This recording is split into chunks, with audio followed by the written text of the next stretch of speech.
En el marco de lo que fue la actividad desarrollada con los nuevos legisladores que van a cumplir el periodo 2024, la Fundación Institucionalidad y Justicia celebró con connotados expertos en materia de técnica congresual y los nuevos legisladores un taller de inducción a los fines de capacitar a los nuevos legisladores que conformarán nuestro Congreso Nacional.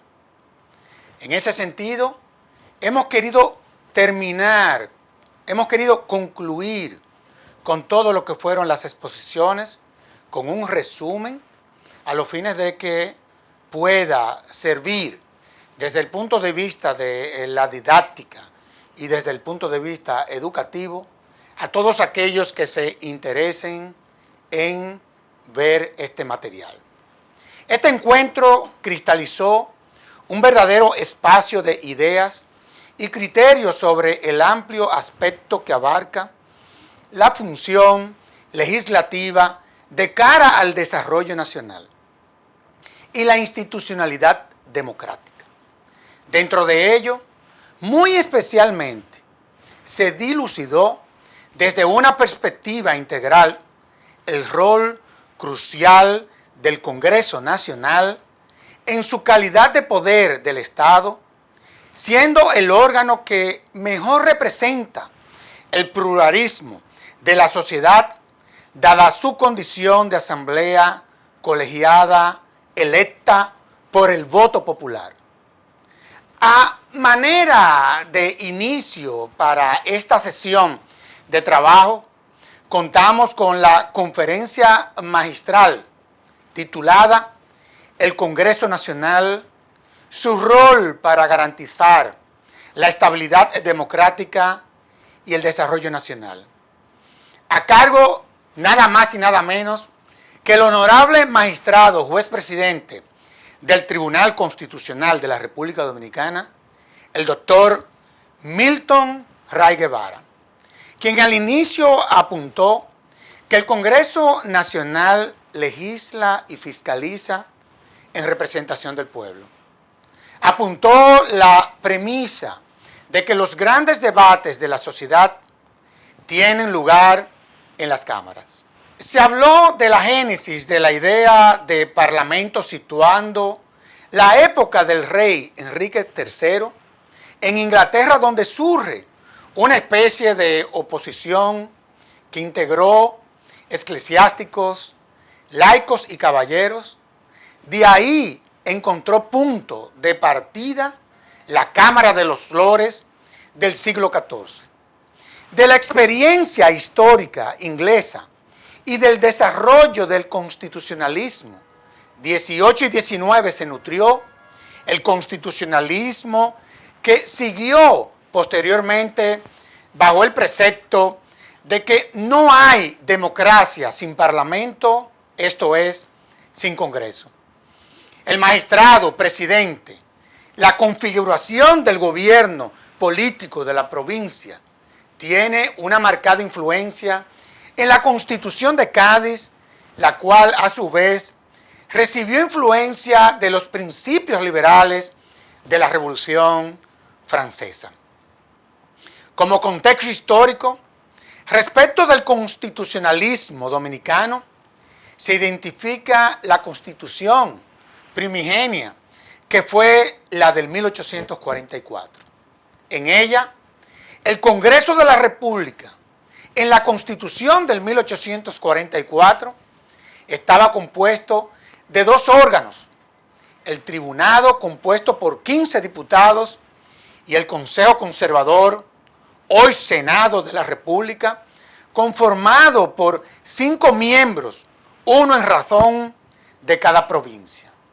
Se repasó igualmente la evolución de la estructura bicameral del Congreso Nacional, que encuentra origen en raíces norteamericanas y francesas. La Constitución del 2010 marcó un cambio de paradigma en el constitucionalismo dominicano, asentando un Estado social y democrático de derecho. Se destacó que la Constitución del 1963 fue la primera referencia espíritu progresista y democrática y de la vocación social de la norma fundamental, siendo, junto a la Constitución del 2010, las dos grandes referencias de la evolución del pensamiento constitucional dominicano. Reiteró igualmente el magistrado que en el artículo 7, que puntualiza el Estado social, convierte a nuestra Constitución en un instrumento de lucha contra la pobreza. Recoge los principios fundamentales del Estado dominicano en concordancia al principio contemporáneo. Además, precisó el magistrado que la Constitución promueve un nuevo paradigma de ciudadanía al modificar el modelo de ciudadanía representativa imperante en las constituciones anteriores, al transformarlo en un modelo de ciudadanía participativa. El magistrado desglosó las tres grandes cláusulas del Estado, declarando en la Constitución Dominicana del 2010. Con relación al Estado democrático, la soberanía reside estrictamente en el pueblo, manifestándose en su forma de elección directa de sus representantes. Requiere el respeto a la dignidad humana y derechos fundamentales y la separación de poderes. Sobre el Estado social, implica garantizar la procura existencial del ser humano. Esto es el mínimo vital de su ciudadanía para poder desenvolverse en la sociedad. Para ello se requiere también la extensión de las políticas públicas de los espectros tradicionales de salud y educación, intervención del mundo laboral, económico, medio ambiente, cultural, entre otras. El Estado debe de promover las condiciones normativas, institucionales y estructurales para materializar el derecho de igualdad. Para el Estado de Derecho se destaca una serie de principios, entre otros, sometimiento a la legalidad por parte de la administración pública, supremacía de la ley frente a la potestad reglamentaria del Ejecutivo y la protección de los ciudadanos por intermedio de los tribunales, así también la protección jurisdiccional de la actividad legislativa por ante el Tribunal Constitucional. El constituyente del 2010 procuró fortalecer un sistema de frenos y contrapesos entre los poderes del Estado para garantizar la estabilidad democrática, siendo una herramienta crucial para ello las funciones adjudicadas al Congreso Nacional relativa a la fiscalización. Esta tiene todas las herramientas para lograr un régimen presidencial sin caer en el presidencialismo, siempre y cuando el Congreso Nacional asuma el rol integral que la norma fundamental le atribuye. Por otro lado, de los aspectos que aborda la idea del Estado social, se rescató lo relativo al papel singular que debe de desempeñar el Congreso en cuanto al desarrollo nacional mediante sus atribuciones de vigilar, fiscalizar y controlar al Poder Ejecutivo. Y todo lo que tiene que ver con que cumpla a cabalidad con la Estrategia Nacional de Desarrollo en base al presupuesto aprobado, esto siempre teniendo en consideración los presupuestos y objetivos sociales que se persiguen. Crecimiento económico, equidad, sostenibilidad ambiental, medioambiental, redistribución de las riquezas, entre otros. Terminó su disertación el honorable magistrado Milton Ray Guevara con la idea de que el Congreso Nacional debe de ser una escuela más, aún el catalizador de la democracia en nuestra República Dominicana, siendo una garantía de diálogo y consenso entre los partidos políticos. Exhortó a los legisladores electos que deben priorizar su amor al pueblo y sus provincias, manteniendo el contacto con sus conciudadanos y una dinámica efectiva de rendición de cuentas. Siguiendo el curso de esta actividad, se desarrollaron 3 grandes bloques temáticos. El primero de ellos versó sobre las fuentes normativas primarias de la actividad congresual, iniciando por la Constitución como norma en el marco de las funciones congresuales, tema tratado por la magistrada Ana Isabel Bonilla Hernández. Su disertación partió de la idea de que cada ordenamiento estatal debe de tener una constitución y que la misma debe de contar con una serie de elementos dentro de los cuales resaltó la afirmación y tutela de los derechos de los ciudadanos y su primacía en el ordenamiento estatal, el respeto de los poderes públicos por parte de jueces de un orden independiente, la separación de los poderes, la previsión de instrumentos y técnicas de limitación del poder político, el sometimiento de todos, incluyendo los poderes públicos, a la ley como fundamento de la soberanía. La adopción de decisiones políticas basadas en el principio de mayoría, una esfera política autónoma de la esfera religiosa y la existencia de un órgano de control de la constitucionalidad de la ley. Debe primar una constitución viviente, esto es, una constitución conocida, amada y defendida. A manera de principio básico, se estableció que la Constitución está vinculada con el surgimiento de los estados democráticos, siendo el soporte jurídico de su organización. Mediante ella, el legislador constituyente establece el funcionamiento, los principios y valores que constituyen el Estado para que, al ser proclamada, adquiera fuerza vinculante respecto de todos los habitantes. Se resaltó que el poder legislativo, primer poder del Estado, es depositario de la soberanía nacional y pluralidad política, teniendo a su cargo las funciones de legislar, fiscalizar y controlar y representar al pueblo. Su límite real, basado en el principio de legalidad, es la Constitución en razón al principio de supremacía constitucional.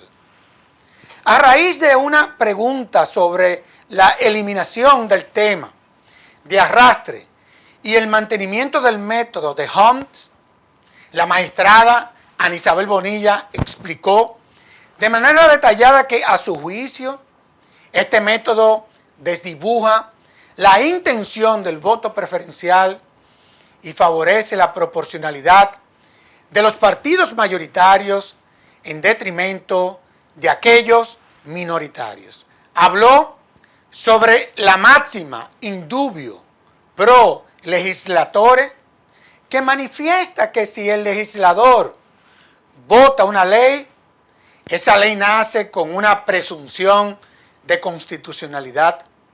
Sin embargo, no exime del deber del legislador de hacer un examen previo en función de su sometimiento a la Constitución.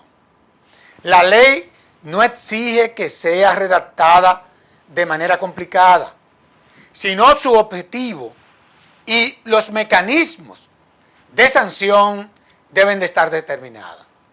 Así también aclaró que la inmunidad que favorece al legislador no es sobre la persona, sino respecto de la función.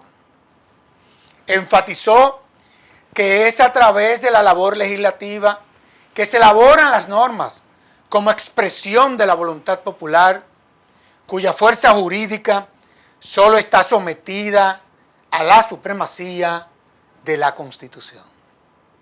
Finalizó su participación la magistrada refiriendo el reto de los legisladores de encontrar el equilibrio entre el sentido de lealtad política debido al partido u organización por el que resultó electo, con el sentido de compromiso de abogar por los intereses de la demarcación que representa y los de la República, que es en nombre de quien legisla. Siguiendo con las fuentes normativas primarias, la doctora Jimena Conde abordó el segundo tema del primer bloque temático titulado Incidencia del Derecho Internacional en la actividad congresual. Se inició con los parámetros indicados en el marco normativo. La República Dominicana es un Estado miembro de la comunidad internacional, abierto a la cooperación y apegado a las normas del derecho internacional. Esta apertura convive con la supremacía de la Constitución, en la medida en que ésta también prevé garantías específicas para asegurar la operatividad interna de las normas generales del derecho internacional y los compromisos que de éstas se desprenden sin desarticular la superioridad normativa del orden constitucional. En el caso particular del Poder Legislativo, puntualizó que la Constitución lo faculta a ejercer un control de fiscalización de corte político que persigue verificar que los compromisos internacionales no choquen con el texto constitucional. Antes de que entren formalmente en vigor y se conviertan en fuente directa del ordenamiento jurídico nacional, ni tampoco que las normas del derecho interno desvirtúen las obligaciones internacionales ya implementadas en el ordenamiento. Conde enfatizó que se trata, por un lado, de un control previo de constitucionalidad de las futuras normas internacionales, convencionales, por parte del Tribunal Constitucional, así como de un control o fiscalización de corte político atribuido al Poder Legislativo. En ese mismo orden de ideas subrayó que el Poder Legislativo controla políticamente la conducción ejecutiva de las relaciones exteriores en la medida en que la Carta Sustantiva faculta a ambas cámaras legislativas a aprobar o desaprobar los tratados y convenciones internacionales que suscriba el Poder Ejecutivo, pues sin su aprobación, estos no tendrán validez ni obligarían a la República previo al aludido ejercicio de control de constitucionalidad por parte del Tribunal Constitucional. De igual manera, la Constitución atribuye al Senado de la República la facultad de aprobar o desaprobar los nombramientos de embajadores y jefes de misiones permanentes acreditados en el exterior que le someta el presidente de la República. En ese sentido, Conde nos ilustró respecto al hecho de que el control político ejercido por los miembros de las cámaras legislativas obedece a las obligaciones políticas propias de la representación política que los distintos legisladores electos ejercen respecto del pueblo que los ha elegido, aspecto identificador de las democracias representativas como la dominicana. Esta naturaleza representativa del control político hace que las decisiones adoptadas por el Poder Legislativo sobre los derechos y libertades, así como sobre el alcance de los compromisos internacionales adquiridos por el Poder Ejecutivo, sean tan importantes como las decisiones jurisdiccionales, sino más, pues aseguran la defensa de los derechos fundamentales y garantizan la supremacía constitucional, y eso no es solo responsabilidad del Poder Jurisdiccional. Se insistió en que la tarea del legislativo de armonizar la normativa interna con las responsabilidades asumidas mediante los compromisos internacionales abarca una aplicación dual. De un lado, la elaboración de leyes que vayan en orden de concretizar esos objetivos aprobados en el derecho internacional, y por otro lado, votar la supresión de cualquier norma que contravenga los mandatos de éste. Además, indicó que el derecho internacional también incide en la actividad congresual a partir de la obligatoriedad que recae sobre todas las autoridades públicas, sin excepción, de ejercer un control de convencionalidad en los términos establecidos por el sistema interamericano y en la medida en que la normativa de este sistema es parte integral del bloque constitucional dominicano.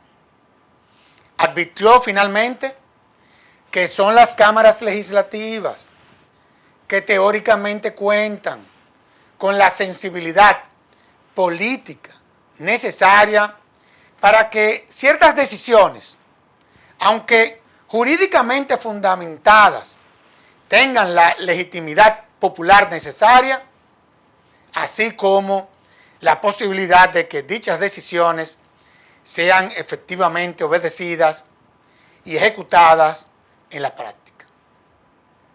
Se continuó con una breve precisión sobre la normativa interna de las cámaras como presupuesto de la actividad congresual, tratado por el licenciado Marcos Cruz, asesor del Congreso Nacional. A modo de guía del trabajo diario de los legisladores, se identificaron en los reglamentos de la Asamblea Nacional, tanto interno del Senado como de la Cámara de Diputados. Dentro de la estructura organizativa de la Cámara de Diputados, podemos hablar de, en primer orden, los órganos sustantivos, compuestos por el Pleno, la Comisión General y el Bufete Directivo y las comisiones permanentes, especiales y bicamerales. De otro lado, dentro de los órganos políticos se encuentra la Comisión Coordinadora y los bloques partidarios. Completamente la estructura, todos los órganos de apoyo que concentran todos los departamentos que interactúan y los órganos de consultoría y asesoría. La labor legislativa inicia en ambas cámaras con la Junta Preparatoria y elección del bufete directivo. A modo de síntesis, se rescató que la función legislativa concentra en su actividad diaria actuar con plena libertad, en apego al deber de representación del pueblo, presentar iniciativas de ley y de resolución, ser invitados a las reuniones de trabajo de las comisiones y someter enmiendas a las iniciativas legislativas. Respecto a la labor de fiscalización, enfatizó que un solo legislador, aunque no tenga bloque partidario, tiene la facultad de motivar el interés del Congreso Nacional en aras de su deber de fiscalización mediante la iniciativa de resolución, de investigación de determinada actuación. Finalizó indicando la importancia como herramienta de las comisiones bicamerales que en leyes muy complejas permite que haya un consenso y una línea de trabajo más expedita al conjugar ambas cámaras, permitiendo al proyecto de ley fluir en la estructura bicameral que tenemos. Se destacó también la importancia de la función que tiene la Cámara bicameral respecto a la evolución de las memorias anuales de los ministros de estados y la presentación de la recaudación e inversión de las rentas del Ejecutivo. Para el segundo bloque temático sobre la protección y control de la actividad congresual, el licenciado Félix Tena de Sosa, coordinador académico, conjuntamente con el vicepresidente ejecutivo de la Fundación Institucionalidad y Justicia de esta jornada, nos conversó sobre el control jurisdiccional de la actividad parlamentaria desde una mirada exploratoria desde la jurisprudencia del Tribunal Constitucional. Enfatizó que el Tribunal Constitucional viene a completar la división tripartita clásica de poderes ante la insuficiencia de esta última para controlar el ejercicio del poder y evitar su desnaturalización autoritaria. Se trata, pues, de un producto de la falta de respeto a la Constitución por los poderes clásicos del Estado. El control de la constitucionalidad de la ley, decía Tena de Sosa, constituye la primera y más esencial función del Tribunal Constitucional. Y es la única de la que no puede prescindir, ya que este órgano fue concebido primordialmente para garantizar, parafraseando a Hans Kelsen, que los límites jurídicos al ejercicio del poder no serán transgredidos. Se destacó que cuando se trata de la actividad legislativa, el Congreso Nacional actúa conforme a los procedimientos prescritos por la Constitución y en el marco de los mandatos materiales que ella establece para direccionar o limitar el ejercicio de su función. En cuanto al control de la constitucionalidad, puntualizó que el ejercicio por parte del Tribunal Constitucional a través de la acción directa de inconstitucionalidad, el cual es un proceso que tiene como notas características el ser de control directo, concentrado, abstracto, objetivo y represivo. En ese orden, refirió que el control de inconstitucionalidad puede ser ejercido por razones de carácter material, por infracción de procedimiento, por razones de incompetencia y por omisión constitucional. En cuanto a la inconstitucionalidad por vulneración material de mandatos constitucionales, se estableció que la misma procura verificar la compatibilidad normativa entre la Constitución y las leyes, para establecer si la disposición atacada contraviene o armoniza con los cánones constitucionales. Asimismo, recalcó que se puede invocar la inconstitucionalidad procedimental, la cual verifica que el Congreso Nacional cumpla con el trámite constitucional, pudiendo abarcar lo relativo a prácticas de antaños contrarias al procedimiento que indica la Constitución e incluso lo relativo al deber de cumplir con lo dispuesto en sus reglamentos internos.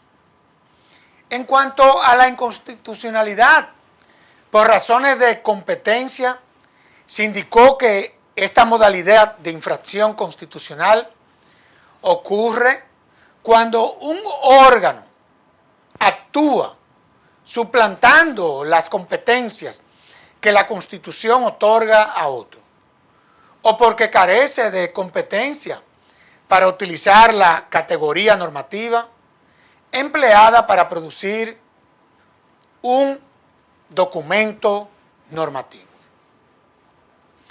A su vez explicó que la inconstitucionalidad por omisión se ejerce cuando el Congreso Nacional, por inercia, deja de regular por un periodo de tiempo irrazonablemente extenso un asunto para el que existe una expresa reserva de ley, o cuando se advierte que el vacío legal que afecta la protección de derechos fundamentales.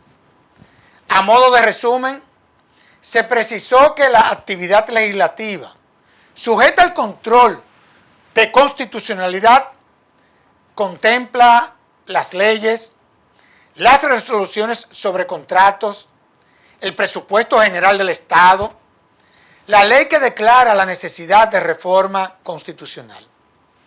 Así también, dentro de las decisiones que pueden adoptarse por el Tribunal Constitucional, rechazó de la inconstitucionalidad, anulación del precepto invocado como inconstitucional, emisión de un criterio interpretativo que puede ser aditivo, supresivo o interpretativo en sentido estricto, y por último, exhortativo. Continuando con esta esfera de protección y control, el licenciado Amaury Reyes versó sobre el Estatuto del Legislador y protección de la función legislativa. De este tema se hizo un abordaje dual. En primer orden, sobre el Estatuto de la Función Legislativa, y posteriormente los privilegios e inmunidades de la función legislativa. Precisó que la representación popular que encarna al legislador no resulta en una modalidad de contratación directa ni con el pueblo, ni con personas y o grupos específicos, inclusive tratándose de los electores que le han votado. El legislador inmediatamente es elegido, debe legislar para todos, esto es, la totalidad de la nación, incluyendo allí la totalidad de los electores. El expositor hizo hincapié en que esto encuentra fundamento en la prohibición del mandato imperativo, que en propósitos prácticos es la máxima garantía de la representación popular. Esto se explica en que el legislador no se subsume a persona alguna ni estrictamente a su partido, pues el estatuto del legislador contempla la generalidad de la representación y de igual forma refiere a la independencia del mismo. Sobre la relación con el partido, se destacó que la organización no puede condicionar la conciencia del legislador para votar de una forma específica. En consecuencia, el legislador no puede ser sujeto a una coerción para seguir un lineamiento del partido que representa. Se refirió sobre la vacancia y cesación del mandato por renuncia, muerte, destitución. Para ello, el organismo máximo de su partido presenta la terna y, de no ser así, la Cámara a la que pertenece procede a su proposición. De esto se destacó que la norma es nula sobre de dónde es que se elige la referida terna, así como también develó la existencia de un problema de inexistencia de regulación de respecto al partido que decida no emitir la terna o que el partido haya sido disuelto o haya sido objeto de pérdida de personalidad jurídica.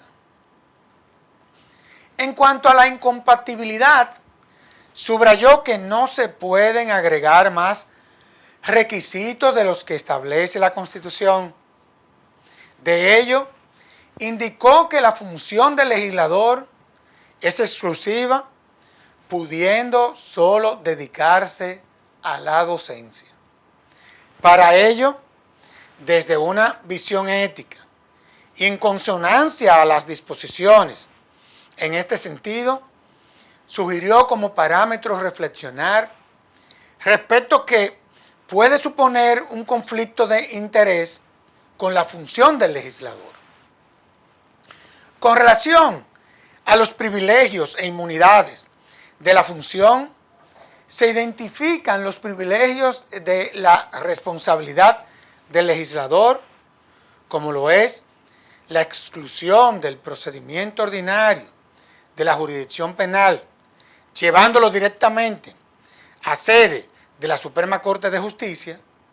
Ahí conviene a los legisladores revisar cómo equilibrar el derecho a recurrir en sede única con el derecho a un debido proceso que incluyan un derecho a recurrir delimitado.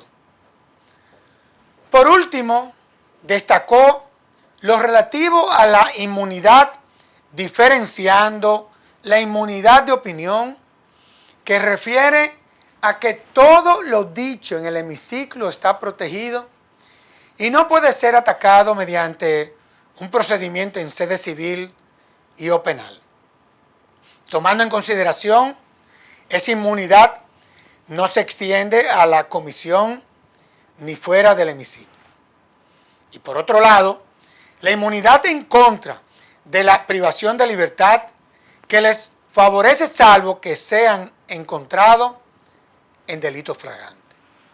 Sin embargo, esto no implica que deje de ser procesado, pues para ello el juez actuante tiene la posibilidad de solicitar a la Cámara correspondiente, en caso de que haya lugar a ello, para que se levante la inmunidad de determinado legislador. El tercer y último bloque temático abordó las atribuciones constitucionales del Congreso Nacional. En primer orden, el jurista Nacef Perdomo trató la función de control político del Congreso Nacional. Inició señalando que desde la Constitución del 2010, no ha habido mucha utilización de la instancia de control político con relación al Ejecutivo. Así también partió de que el sistema constitucional dominicano se fundamenta en 4 ejes: la soberanía popular, supremacía constitucional, los derechos fundamentales y el sistema de frenos y contrapesos. De esto último, vale destacar que la Constitución no tiene como objeto evitar el conflicto, sino más bien encauzarlo. Pues la idea de sistemas como los nuestros es que el poder frene al poder, teniendo para ello estructuras que gestionen el conflicto. Esto así, pues la idea del sistema de frenos y contrapesos es obligar que las decisiones del Estado sean un producto del consenso, de esa interacción de tesis y antitesis respecto de determinada cuestión. Recordó que lo indicado en la Constitución como atribución del Congreso contempla con importancia similar las funciones en materia legislativa y de fiscalización. Por otro lado, habló de 3 tipos de control. Estos son el control social, el control jurídico y el control político. Dentro de los mecanismos de control político, apuntó la invitación a las cámaras y o las comisiones permanentes, a quienes la norma faculta, dentro de los cuales parecería no incluir al presidente de la República. Esto para someter a las personas a interrogatorios en torno a las aplicaciones que el Congreso requiera. De ello, tocó que la no observancia de este requerimiento encuentra obstáculo en que para su sanción hay que recurrir a la jurisdicción penal y ello no parece ser la vía más rápida para el objeto que persigue esta herramienta. Por otro lado, en cuanto a la atinente a la interpelación, refirió que se distingue de la idea anterior a que está dirigida específicamente a funcionarios públicos con un enfoque más estricto. De igual manera, la única sanción para esa especie de desacato al llamado de autoridad es la posibilidad que tiene el Congreso de sugerir la destitución, esto sin una capacidad mayor de actuación. El juicio político persigue la destitución de un funcionario electo y o un funcionario designado por el Congreso o el Consejo Nacional de la Magistratura. Esto no incluye quienes formen parte de la carrera administrativa. Esto no debe confundirse con el sometimiento ordinario a la justicia, sino que es parte de las atribuciones tanto de la Cámara de Diputados y del Senado, y que es independiente al primero.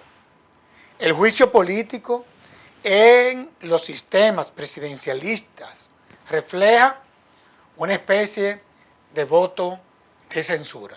La idea de juicio político es de infundir la idea al funcionario de que puede estar sujeto a la posibilidad de ser destituido de su cargo sin posibilidad de volver a acceder a esto, siendo este el mecanismo más dramático para poder ejercer el control del Ejecutivo.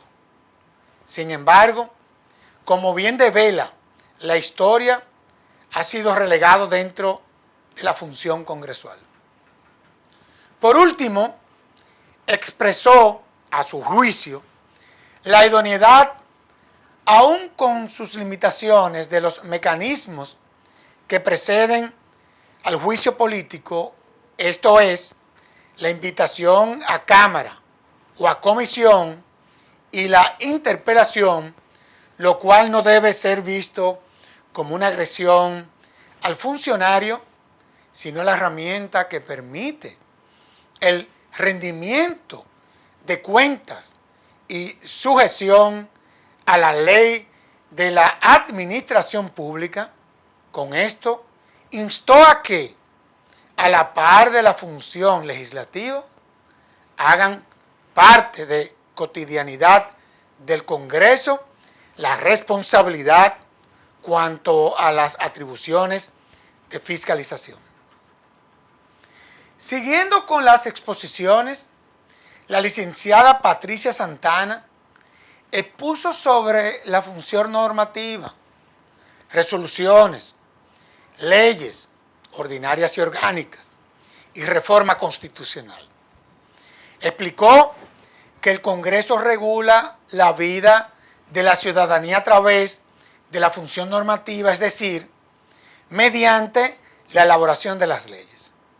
Esta función permite establecer las normas que regulan los poderes del Estado, determinar el régimen económico del Estado y resguardar de los derechos fundamentales de la ciudadanía.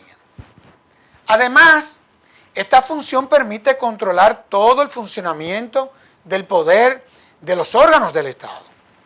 Asimismo, controlar el accionar de la ciudadanía.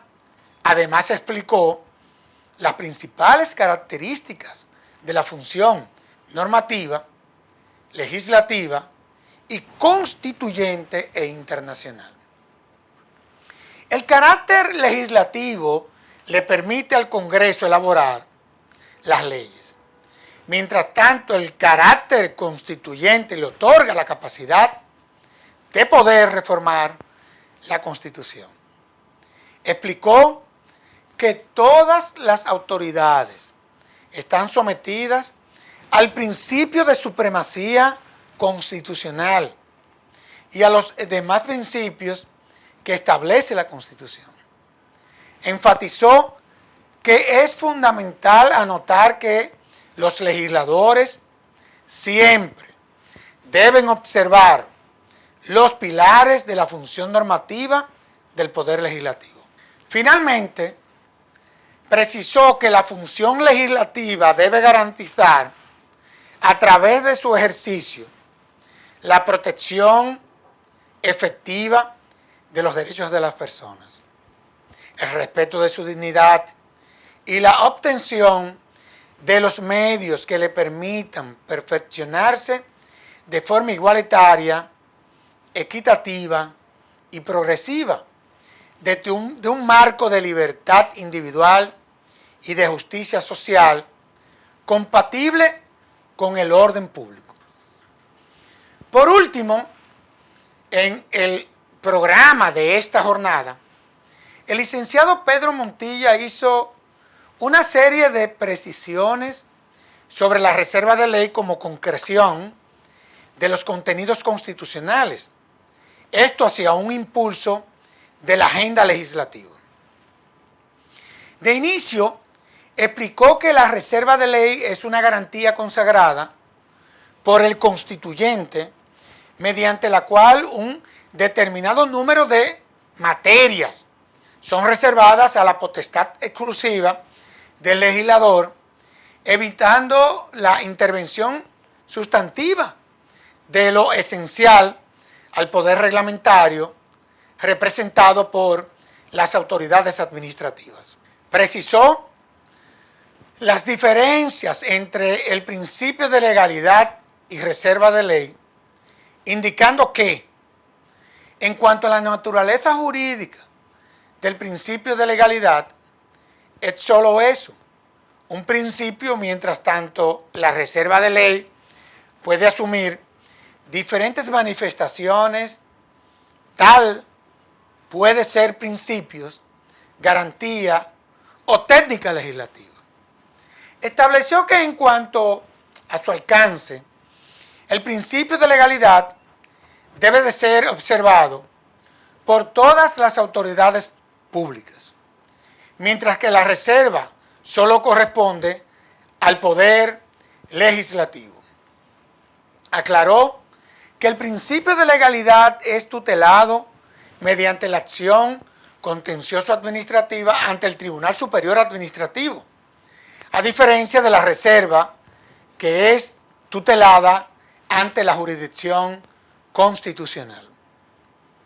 Precisó como regla la garantía de la reserva de ley para la reglamentación de los derechos fundamentales, aunque el propio constituyente también estableció excepciones bajo las cuales sea posible regular este tipo de derechos sin que intervenga necesariamente una ley.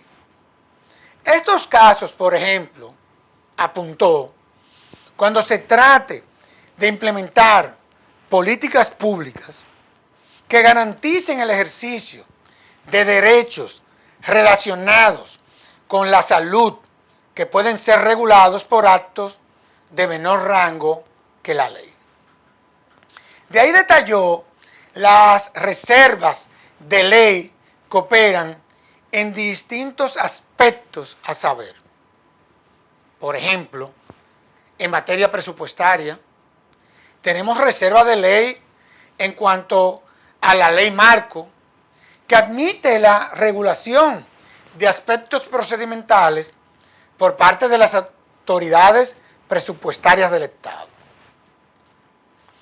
Por ejemplo, en materia medioambiental, existe una reserva de ley orgánica, ya sea para la protección del derecho o bien para la desafectación de una área protegida, para los aspectos relativos al uso de los recursos hídricos y el aprovechamiento de los recursos naturales, así como las condiciones y formas para la servidumbre y acceso de ríos, lagos, lagunas, costas y playas, y el uso mediante concesión y o licencias de recursos naturales. En materia territorial, la reserva de ley abarca los límites del mar territorial, el suelo, el espacio aéreo, el subsuelo marino, así también el régimen de adquisición y transferencia de la propiedad inmobiliaria en la zona fronteriza, la división política administrativa y el plan de ordenamiento territorial. Igualmente en materia de nacionalidad, es un tema regulado casi en su totalidad en la Constitución, dejando únicamente en reserva de ley lo relativo a la definición de persona en tránsito. Los requisitos para adquirir la nacionalidad dominicana por matrimonio, las condiciones y formalidades para la naturalización y las limitaciones de las personas naturalizadas.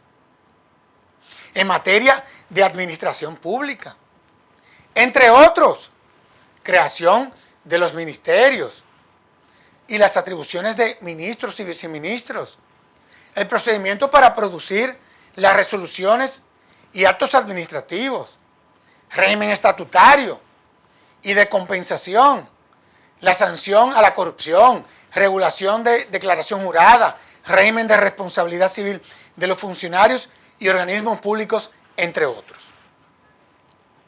En materia de competencia de órganos constitucionales, estos son tribunales constitucionales, el defensor del pueblo, los ayuntamientos y juntas de distritos municipales, la propia Junta Central Electoral, el Tribunal Superior Electoral y la Cámara de Cuentas.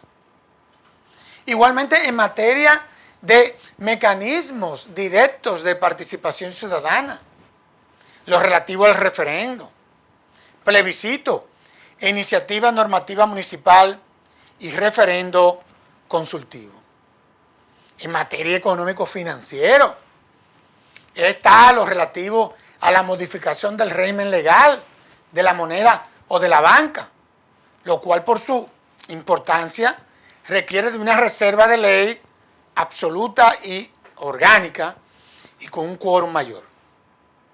También resulta sujeta a reserva de ley el régimen de compra de propiedad accionaria de las empresas del Estado y los tratamientos especiales y preferentes a las inversiones privadas nacionales y extranjeras en zonas de menor grado de desarrollo o en actividades de interés nacional. Por último, hay reserva de ley en materia de carrera administrativa. Para finalizar esta actividad, extendemos nuestro sincero agradecimiento a todos los expositores que amablemente han compartido con nosotros sus conocimientos, sus talentos sobre temas fundamentales acerca de la labor legislativa. Así también a cada uno de ustedes, legisladoras y legisladores electos, por acoger con tanta disposición la invitación que le realizara nuestra fundación, la Fundación Institucionalidad y Justicia Fijos, sobre la necesidad de una agenda legislativa prioritada. Otro de los aspectos fundamentales que fueron tratados a lo largo de este taller legislativo se refieren a la necesidad de que ambas cámaras se aboquen a definir una agenda legislativa que priorice algunos temas fundamentales como los de la seguridad ciudadana, la persecución de los crímenes, la investigación profunda de los ilícitos ligados con el lavado de activos, la protección de testigos y víctimas. Fijos promueve en ese sentido una serie de proyectos de leyes que son prioritarios y que exhortamos a los señores legisladores presentes en esta actividad a que en un plazo breve sean asumidos para su aprobación y adopción. A saber, las más importantes son la reforma del Código Penal para adoptar nuevos tipos penales que son urgentes en la lucha contra el crimen organizado, la corrupción y promover la seguridad de la ciudadanía. La reforma de la ley del régimen electoral para superar algunos problemas detectados en el marco de las elecciones celebradas en marzo y julio del 2020. Actualización de la ley de partidos políticos y agrupaciones partidarias para prevenir algunas prácticas que fueron nuevamente reiteradas en el proceso electoral. La ley de compras y contrataciones públicas, los cuales es urgente porque esta normativa es el mecanismo idóneo para lograr una mayor transparencia en las áreas claves de la administración pública. La ley de protección de víctimas y testigos, la ley orgánica del Ministerio de Interior y Policía, la ley orgánica del Ministerio de Interior y Policía. Estas leyes tienen carácter de urgencia porque vienen a completar y profundizar ciertas áreas de reformas anteriores que han quedado lamentablemente empantanadas. En sentido general, podemos concluir que, tal y como hemos visto durante esta fructífera jornada, las funciones que corresponden a este poder, aún en el contexto de un régimen presidencial no dejan duda de que es la expresión más alta de la representación democrática.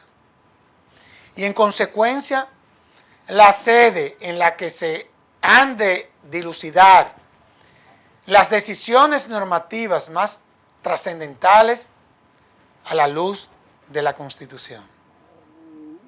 La Fundación Institucionalidad y Justicia Fijos reitera su interés prioritario de crear y mantener canales de comunicación permanente entre el Congreso Nacional y la sociedad dominicana, para el apoyo y sostenimiento recíprocos en procura de un objetivo común, el desarrollo nacional en el marco del Estado social y democrático de derecho. Muchísimas gracias.